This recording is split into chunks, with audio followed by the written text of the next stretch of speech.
Hello students, स्वागत है आप सभी का साइंस दीवाने विद्याकुल परिवार में। मैं शालिनी, आपकी बायोलॉजी एजुकेटर, आज आप सभी के लिए लेकर आई हूँ नीट पॉइंट ऑफ व्यू का एक बहुत ही इंपॉर्टेंट टॉपिक, जिसमें कि आज की क्लास में हम पढ़ने वाले हैं बहुजीनी वंशागति क्या होती है और बहुप्रभाविता क्या होती है। ये दोनों ऐसे टॉपिक है, ये जेनेटिक के टॉपिक है। आप सभी को पता है कि नीट एग्जाम में जेनेटिक से आपका सबसे ज्यादा यहाँ पर आपके एग्जाम में पूछे जाते क्वेश्चन, और इन दो टॉपिक को अगर आप देखोगे तो आपके प्रीवियस ईयर में काफी बार यहाँ से काफी क्वेश्चन पूछे भी गए हैं। तो इसलिए ये टॉपिक को स्किप करना बिल्कुल भी नहीं भूलना है, आप सभी ने इनको पढ़ करके जरूर जाना है। तो चलिए अब बात करते हैं क्या है यहाँ पर बहुजीनी वंशागति और बहुप्रभाविता क्या होती है। सबसे पहले हम थोड़ा सा यहाँ पर एक छोटा सा बेस ही जान लेंगे। दोनों की डेफिनेशन या मैं दो आपको समझाने वाली हूँ, उससे आपको बहुत कुछ समझ में आ जाएगा छोटे से लेवल पर। ठीक है, जैसे कि सबसे पहले मैंने बात करी बहुजीनी वंशागति की। हमारे पास दिया गया है बहुजीनी वंशागति,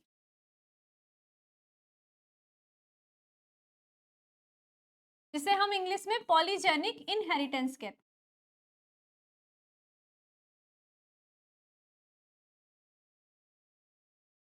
और दूसरा आपके पास टॉपिक दिया गया है बहुप्रभाविता। बहुप्रभाविता का इसका मतलब है जैसे कि हम इसे कहेंगे पीलियोट्रॉपी।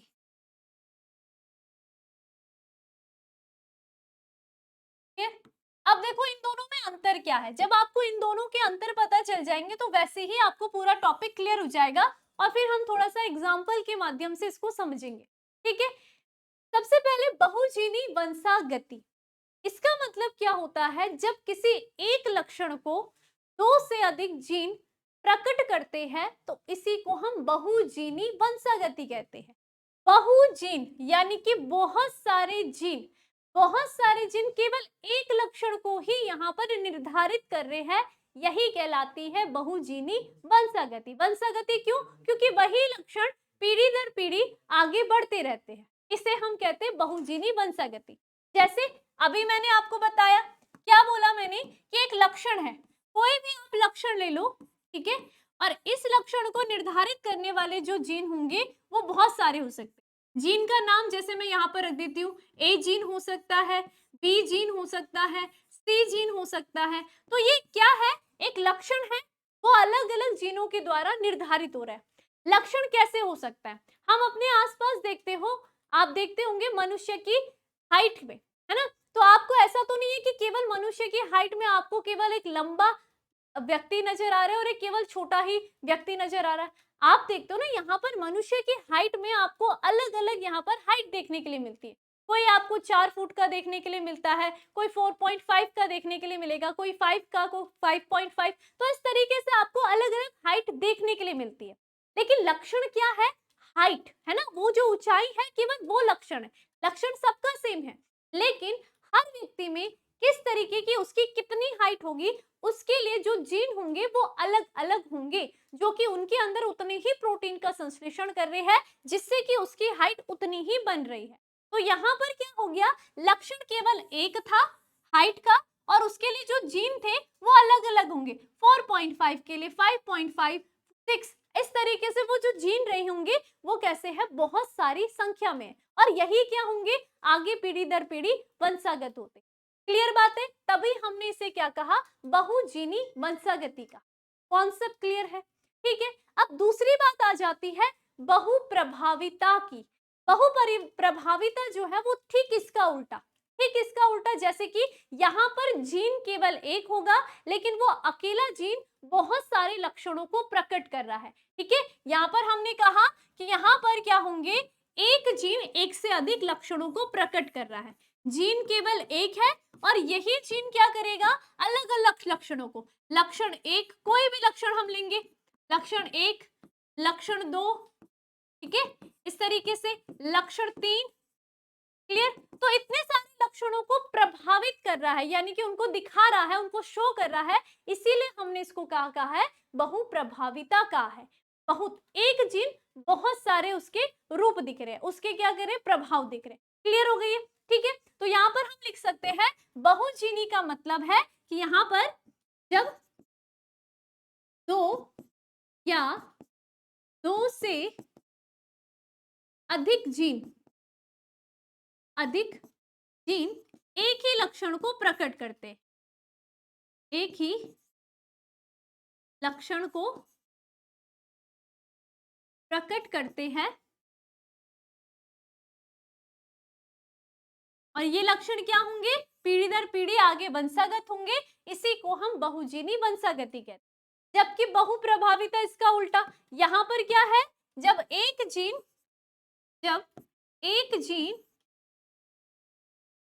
एक से अधिक लक्षणों को प्रकट करता है, अधिक लक्षणों को प्रकट करता है, इसे हम बहुप्रभाविता कहते हैं। बस यही क्या है, इन दोनों में डिफरेंस है, बहुत ज्यादा एक दूसरे के उल्टे हैं। ठीक, अब हम इन्हें कुछ एग्जाम्पल के माध्यम से समझते हैं, और ये एग्जाम्पल आपके एग्जाम में पूछे भी जाते हैं। सबसे पहले बहुजीनी वंशागति की हम बात करेंगे। ठीक है, इसका मतलब क्या है? अब ये एग्जाम्पल हम किसके माध्यम से समझेंगे? त्वचा। यहाँ पर आप सभी को पता है, अगर आप मनुष्य की जनसंख्या में देख रहे हो, मनुष्य की जाति में देख रहे हो, तो त्वचा का जो कलर है वो हर मनुष्य का अलग अलग है। इसमें आपको बहुत सारे ऐसे मनुष्य दिखेंगे जो एकदम गोरे दिखते हैं ना, और बहुत सारे ऐसे दिखते हैं जो एकदम काले भी दिखते हैं, और बीच के भी आपको देखने के लिए मिलते हैं जिन्हें हम कहते हैं वो गेहुए रंग के होते हैं या सांवले होते हैं। क्लियर? तो इसका मतलब यहाँ पर लक्षण तो केवल एक है। वो लक्षण क्या है? त्वचा के रंग का, है ना? वो क्या है? त्वचा के रंग का लक्षण हमने लिया, त्वचा का रंग लक्षण है। लेकिन यहाँ पर जो उसकी प्रवृत्तियां हैं, ठीक है, उसकी जो ट्रेट्स है वो क्या है? बिल्कुल अलग अलग है। कैसे? कोई क्या है? काला है, ठीक है, कोई एकदम क्या है? गोरा है। क्लियर? और कोई कैसा है? एकदम, जैसे कि हम बात करें बीच का, यानी कि सांवला या गेहुआ रंग का। इतनी बात क्लियर है? तो यहाँ पर कोई, यहाँ पर क्या, यहाँ पर बात किसकी हो रही है? यहाँ पर बात हो रही है कि यहाँ पर लक्षण एक था, लेकिन उसको प्रभावित करने वाले अगर वो काले रंग का है तो इसका मतलब उसके पास कोई जीन ऐसा होगा, है ना? कोई गोरे रंग का है तो उसके पास वो जीन होगा, कोई सांवला है तो उसके पास वो जीन है। एक तो ये बात होगी, तभी हम इसको बहुप्रभावी बहुजीनी वंशागति कहते हैं। लेकिन ये जो बहुजीनी वंशागति है, ये केवल जीन पर ही यहाँ पर निर्भर नहीं करेगी। इसके साथ ही साथ हम इसको कहते हैं, ये क्या होता है? एक मात्रात्मक, ठीक है, क्या होता है? मात्रात्मक वंशागति भी होती है। इसी का दूसरा नाम है मात्रात्मक वंशागति। अब आपको मैं बता दूं कि इसको मात्रात्मक वंशागति क्यों कहा है। मात्रात्मक वंशागति इसलिए कहा है क्योंकि आप देखोगे, जब हम त्वचा के रंग की बात करते हैं तो हमें पता है कि त्वचा का रंग निर्धारित करता है कौन? मेलानिन। ये मेलानिन जिसकी बॉडी में जितना ज्यादा प्रोड्यूस होगा, वो व्यक्ति उतना ज्यादा डार्क आपको नजर आएगा, है ना? और जितना बॉडी में उसका जो आपका यहाँ पर मेलानिन प्रोड्यूस जितना कम होगा, उसकी बॉडी कैसी रहेगी? एकदम आपको सफेद नजर आएगी, एकदम गोरी दिखती है। ठीक है, और जिनका मीडियम होता है वो कैसे दिखेंगे? सांवले दिखेंगे। क्लियर? जीन के साथ साथ यहाँ पर मात्रा भी डिपेंड करती है बहुजीनी वंशागति की, इसीलिए हम इसका दूसरा नाम कहते हैं मात्रात्मक वंशागति। अब इस एग्जाम्पल से हम समझ लेते हैं कि यहाँ पर बहुजीन किस तरीके हैं। जब हम जीन के बारे में देखते हैं, त्वचा के रंग के जीन के बारे में, त्वचा का जो रंग है ये क्या है? लक्षण है, एक लक्षण है। ठीक है, हमने कहा कि हमें इसमें यहाँ पर 3 प्रवृत्तियां मिल रही है। 3 प्रवृत्तियां भी नहीं मिलेगी, आपको बहुत सारी प्रवृत्तियां देखने के लिए मिलेगी, है ना? ऐसा तो नहीं कि आपने केवल गोरे देखे, एकदम काले देखे और केवल सांवले देखे। इसके अलावा भी बहुत सारे आपको यहाँ पर देखने के लिए मिलते हैं त्वचा के रंग। ठीक है, वो सारे के सारे अलग अलग जीनों के द्वारा निर्धारित हो रहे हैं, लेकिन लक्षण एक त्वचा का रंग। ठीक, जैसे कि हम यहाँ पर 3 प्रवृत्ति को ले रहे हैं। अगर कोई व्यक्ति काला है, ठीक है, हमने कहा कि उसके पास क्या है? उसके पास जो जीन है वो काले रंग के लिए जो जीन जिम्मेदार है वो कौन कौन से जीन है? ए, बी और सी जिम्मेदार है। क्लियर? अब इसमें क्या होगा? जो काले रंग का जीन, हम कह रहे कि काल यहाँ पर मेलानिन प्रोड्यूस करने वाले जीन है ए, बी, सी, तो इसके पास जो यहाँ पर इसका एलील होगा वो किस प्रकार का होगा? Capital A, capital A, capital B और कैपिटल सी। तो इसके पास जो जीन होगा वो कुछ इस तरीके का होगा। त्वचा के रंग के लिए जो जीन होगा वो capital A, capital B, capital C. जब ये जीन होगा तो इसका मतलब ये जो जीन होगा वो इसकी बॉडी में ज्यादा मेलानिन को प्रोड्यूस कर रहा है। ठीक है, इतनी बात क्लियर। ठीक, अब जो गोरा हो उसके बारे में क्या है? गोरा एकदम इसका अपोजिट है ना। गोरा जो है वो इसका एकदम अपोजिट है। इसका मतलब क्या होगा? ये देखो, काले की बॉडी में जो ये वाला जीन था वो प्रभावी था। ठीक है, अब जो एकदम गोरा है वो कैसा होगा? इसका मतलब है कि उसकी बॉडी में जो जीन होगा वो कैसा होगा? अप्रभावी होगा। अप्रभावी होगा यानी कि यहाँ पर अगर हमने capital A capital A capital B capital B capital C लिखा तो इसका ठीक अपोजिट क्या हो जाएगा? अप्रभावी जीन को हम कैसे दर्शाते हैं? स्मॉल में। तो यहाँ पर क्या हो जाएगा? Small A small A small B small B small C, जो कि क्या कर रहा होगा? मेलानिन को प्रोड्यूस क्या कर रहा होगा? कम कर रहा होगा, है ना। ये मेलानिन कम प्रोड्यूस कर रहा है। Concept clear? तो ये तो हो गई हमारे पास यहाँ पर दो प्रवृत्तियां। अब इसके बाद भी हमने बीच की भी बात करी। हमने कहा कि यहाँ पर जनसंख्या में हमें देखने के लिए मिल रहा है कि यहाँ पर सांवला रंग भी होता है। ठीक है, तो अब उसके लिए हम क्या देख सकते हैं? हमने कहा तीसरी प्रवृत्ति हमारी है सांवले रंग की। तो इस व्यक्ति के पास कैसा जीन होगा? देखो, सांवला क्या होगा? काले और गोरे के बीच का, है ना। तो इसके पास जीन कैसे होंगे? इसके पास होगा gene capital A small A capital B small B capital C small C. तो यहाँ पर क्या एक तरीके से बैलेंस बना हुआ है। तो यहाँ पर जो मेलानिन प्रोड्यूस होगा वो कैसा होगा? मीडियम। क्लियर है? इसके अलावा भी ऐसा नहीं है कि बहुत सारे, आप त्वचा के कलर में बहुत सारे रंगों को देख सकते हो। इसके अलावा बस इन जीनों का जो क्रम होगा वो बदल जाएगा। ऐसे करके आपको लगभग 64 प्रकार के यहाँ पर त्वचा रंग देखने के लिए मिलते हैं। क्लियर? ये आपको ध्यान रखना है। ठीक है, जैसे कि सांवले के अलावा अगर हम देखेंगे तो यहाँ पर सिर्फ इन जीन के आपको क्रम को बदल देना है। जैसे कि अगर इसके और अलावा कलर की बात करें तो ये हो सकता है capital A capital A capital B small B capital C small C. कुछ इस तरीके से भी यहाँ पर ये जीनी क्रम हो सकता है। तो आपने देखा इतने सारे जो जीन है वो केवल एक ही लक्षण को निर्धारित कर रहे हैं और वो क्या है? केवल त्वचा का कलर है। ठीक है, और इसी को हम कहते हैं बहुजीनी प्रभाविता। क्लियर है? ये बात बहुत इजी है। ठीक, इसके अलावा हम हाइट में भी देख सकते हैं। ये भी हम देख सकते हैं व्यक्तियों के जो आंखों का कलर होता है। आंखों के कलर क्या है? जो आंखों का रंग है वो एक लक्षण है। लेकिन अगर आप देखते हो इसकी प्रवृत्तियां बहुत सारी है। किसी की आंखें काली है, किसी की आंखें भूरी है, किसी की आंखें नीली है। तो इसका मतलब उनके पास जो जीन है वो कैसे? अलग अलग है। वो सारे जीन क्या करे? केवल एक लक्षण को निर्धारित करे, वो है आंखों के कलर को। तो इसी को हम बहुजीनी वंशागति कहते हैं। क्लियर? अब आ जाते हैं हम किसमें? बहुप्रभाविता में। तो पहले हम थोड़ा सा इसे देख लेंगे। ठीक है, चलो, यही बात लिखी हुई है। अगर एक अच्छी डेफिनेशन की हम बात कर रहे हैं तो प्रकृति में अनेक लक्षणों के मात्र दो वैकल्पिक रूप ही नहीं मिलते हैं। मेंडल जी ने तो एक देखा था क्या? लंबा पौधा बौना पौधा। लेकिन जब हम बाहर देख रहे हैं तो हम देख रहे हैं कि यहाँ पर लक्षण आपको अलग अलग देखने के लिए मिल रहे हैं। लक्षण आपको एक देखने के लिए मिल रहा है, लेकिन अगर हम जीन की बात कर रहे हैं वो जीन आपको अलग अलग देखने के लिए मिल रहे हैं जो कि एक ही लक्षण को निर्धारित कर रहे हैं। क्लियर हो गई? ठीक है, बल्कि यह क्या है? क्रमिक स्तर प्रदर्शित करते हैं। जैसे कि मनुष्य में त्वचा का रंग गोरा काला ही नहीं होता बल्कि इसके मध्य अनेक शेड्स भी पाए जाते हैं। मनुष्य की लंबाई के भी केवल दो रूप नहीं होते। ठीक है, तो ये मैंने आपको बता दिया। अब आ जाते हैं किसमें? अब आएंगे हम बहुप्रभाविता में। तो बहुप्रभाविता की जब हम बात करते हैं क्या होता है? देख, बहुप्रभाविता बहुत इजी है। बहुप्रभाविता ये ठीक इसका उल्टा। इसमें क्या है? जो जीन है वो एक जीन है, लेकिन उस जीन के द्वारा अलग अलग लक्षण प्रकट हो रहे हैं। लक्षण क्या है? अनेक है। ठीक है, जीन एक लक्षण अनेक, और उसके उसमें क्या है? लक्षण एक जीन अनेक। तो इस तरीके से आप दोनों को याद कर सकते हो। ठीक, अब यहाँ पर होता क्या है आपको बता दूं कि मनुष्य की बॉडी में एक अमाइनो एसिड होता है जिसका नाम है टायरोसिन। टायरोसिन, ठीक है, ये जो टायरोसिन होता है इसका बहुत बड़ा काम होता है। ये जो टायरोसिन होगा ये अमाइनो एसिड बहुत सारे काम को कर रहा है। क्या क्या काम को करता है? क्या कार्य है? जैसे कि हमारी बहुत सारे जो मस्तिष्क की क्रियाएं होती हैं, ठीक, मस्तिष्क क्रियाविधि में ये भाग ले रहा है, क्रियाविधि में। क्लियर?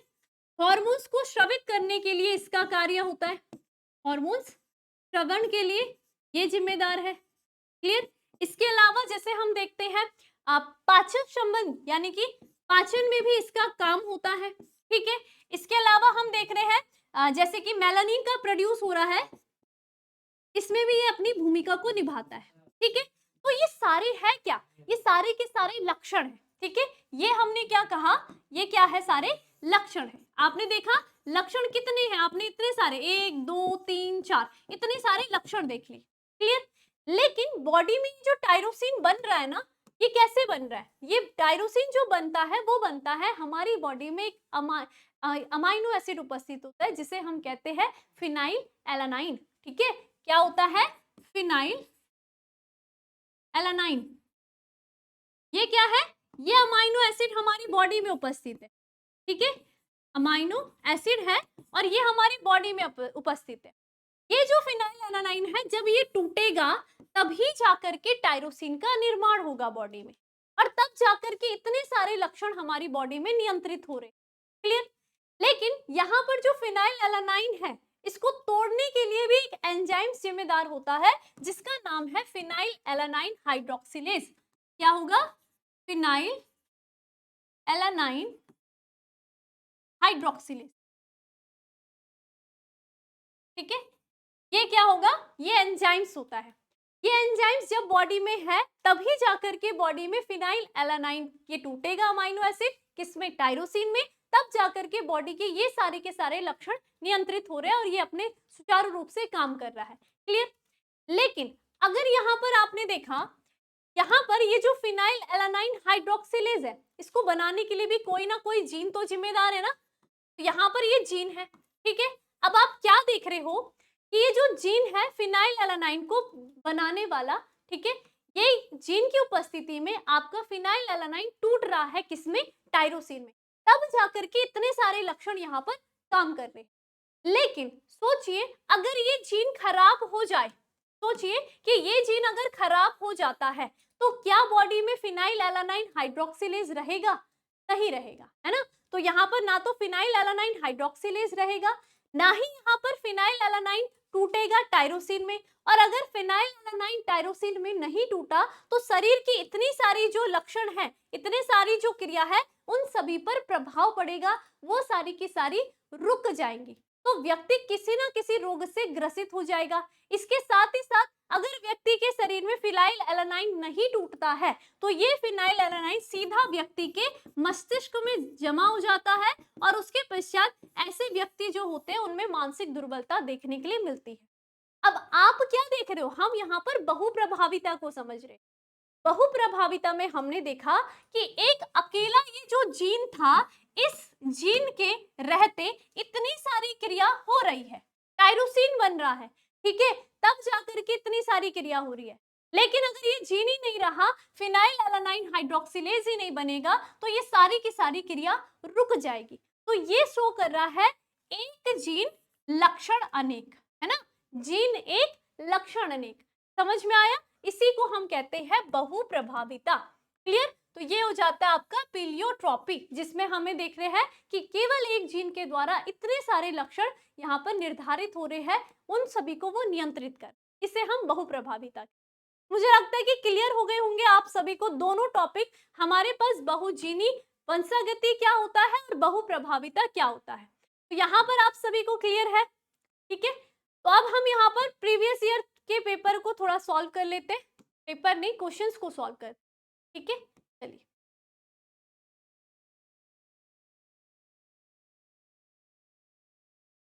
पहला आपसे यहाँ पर क्वेश्चन पूछा गया है, निम्नलिखित अभिलक्षणों में कौन सा मनुष्य में रुधिर वर्गों की वंशागति को दर्शाता है।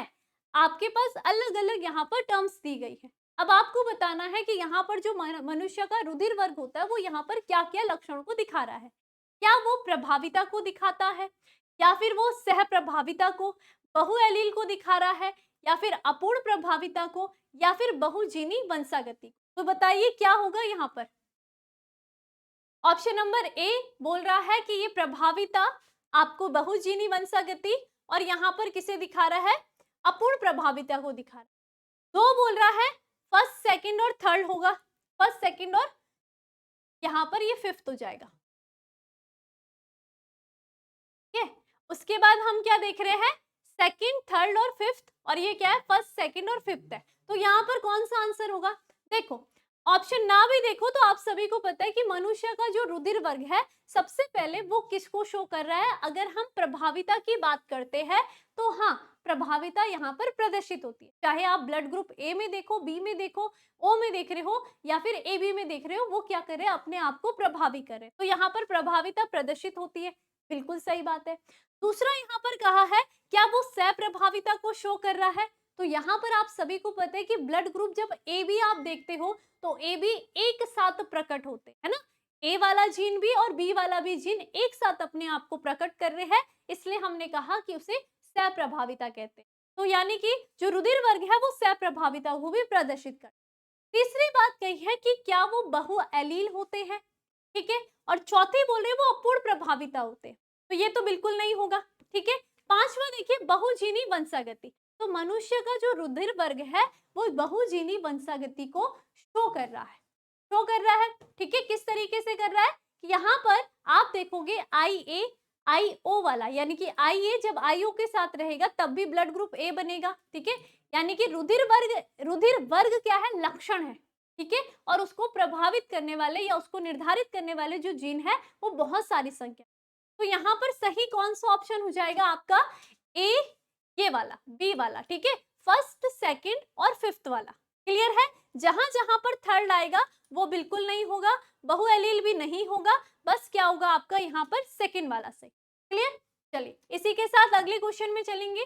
अगला क्वेश्चन है, मानव में त्वचा के रंग की वंशागति किसका एक उदाहरण है। तो अभी अभी हमने ये पढ़ा है, ये भी आपका 2000 लगभग 18 में ये क्वेश्चन पूछा गया था, ठीक है, आपके नीट एग्जाम में। तो यहाँ पर देखिए, मानव में त्वचा के रंग की वंशागति किसका एक उदाहरण है। तो अभी अभी हमने पढ़ा किसका, बहुजीनी वंशागति का, ठीक है। सप्रभाविता का नहीं है, गुणसूत्र विपंथन का नहीं है, और ना ही बिंदु उत्परिवर्तन का। किसका है ये, बहुजीनी वंशागति का, जहां पर बहुत सारे जीन के द्वारा एक लक्षण निर्धारित हो रहा है, क्लियर। उसके बाद अगला आ जाते हैं, अगला आ गए है पॉलीजेनिक जीन दर्शाते हैं। इनमें से जो पॉलीजेनिक जीन होंगे वो क्या दर्शाते हैं। पॉलीजेनिक जीन का मतलब क्या था, अभी अभी हमने देखा था, पॉलीजेनिक जीन का मतलब है आपके कौन से जीन, जो क्या होंगे, बहुत सारे जीन एक ही लक्षण को प्रकट कर रहे हैं। अब यहाँ पर लक्षण क्या है, लक्षण है बहुत सारे, है ना, लक्षण क्या होंगे, बहुत सारे, ठीक है। पॉलीजेनिक जीन में हम क्या देख रहे हैं, लक्षण बहुत सारे हैं, तो क्या हो जाएंगे, ये विभिन्न प्रकार के फिनोटाइप को दिखा रहे हैं, ठीक है। पॉलीजेनिक जीन विभिन्न प्रकार के फिनोटाइप को दर्शाते हैं, ठीक है। चलो तो ये आपने ध्यान रखना है, विभिन्न प्रकार के जीनोटाइप, सॉरी क्या हो जाएगा, जीनोटाइप को, क्यों, क्योंकि यहाँ पर हमने देखा जीन अनेक, ये जीन अनेक और लक्षण क्या हो गया, यहाँ पर एक हो गया, लक्षण एक। इस तरीके से आपने याद करना है इसको, ठीक है। जीन अनेक, लक्षण अनेक, पॉलीजेनिक जीन यानी कि एक लक्षण और जीन अनेक, क्लियर। तो ये इस तरीके से आपके ये प्रीवियस ईयर के क्वेश्चन है, आपको समझ में आए होंगे दोनों के दोनों टॉपिक, और दोनों के दोनों टॉपिक बहुत ज्यादा इंपॉर्टेंट है, ये आपको ध्यान रखना है। चलिए फिर अब मिलते हैं आप सभी से ऐसे टॉपिक के साथ, तब तक ध्यान रखिए।